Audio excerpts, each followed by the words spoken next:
વડોદરામાં તસ્કરોને નિશાને હવે jewellery shop હોવાની ઘટનાઓ સતત 2 દિવસથી સામે આવી રહી છે. ગતરોજ શહેરના ચાર દરવાજા વિસ્તારમાં આવેલા લાડલા જ્વેલર્સ નામની શોપમાં તસ્કરોએ હાથફેરો કર્યો હતો. આ કેસ હજી તો ઉકેલાયો નથી. ત્યાં તો શહેરના કારેલીબાગ વિસ્તારમાં મુખ્ય માર્ગને અડીને આવેલી દુકાનમાં તસ્કરો સોના ચાંદી સહિત ડીવીઆર કેમેરા લઈને પલાયન થયા છે. આ ઘટનાને પગલે પોલીસ પેટ્રોલિંગની કામગીરી સામે ગંભીર સવાલો ઊભા થયા છે. અત્યાર સુધી મકાનોને નિશાન બનાવતા તસ્કરોની નજર હવે જ્વેલરી શોપ પર પડી છે. આજે સતત બીજા દિવસે જ્વેલર્સને ત્યાં ચોરીની ઘટના સામે આવી છે.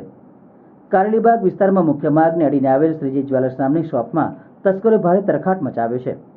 તસ્કરો અહીંયાથી સોના ચાંદીના ઘરેણા સહિત ડીવીઆર કેમેરા પણ લઈ ગયા છે. તસ્કરોએ ગેસ કટરથી સેફ તિજોરી તોડવાનો પ્રયત્ન કર્યો હતો, પરંતુ તેમાં સફળતા ન મળતા ત્યાં જ સામાન મૂકીને પલાયન થઈ ગયા હતા.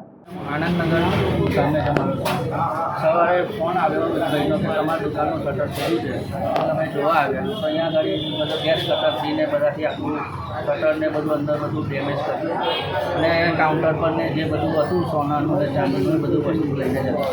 કોઈ રકમ કેશ રકમ અંદાજિત કોઈ રકમ ખબર પડી તમને? અંદાજી હજુ ખબર નહીં, હજુ મારે જોવાનું છે એટલે ખ્યાલ નથી. કેશ રકમ હતી? ગેસ બી હતી અને ગોલ્ડ સોનું બી હતું. લગભગ આશરે કેટલું હશે? આશરે 1.5 લાખની આસપાસ. હા, પોલીસ અત્યારે પોલીસ કાર્યવાહી કરી.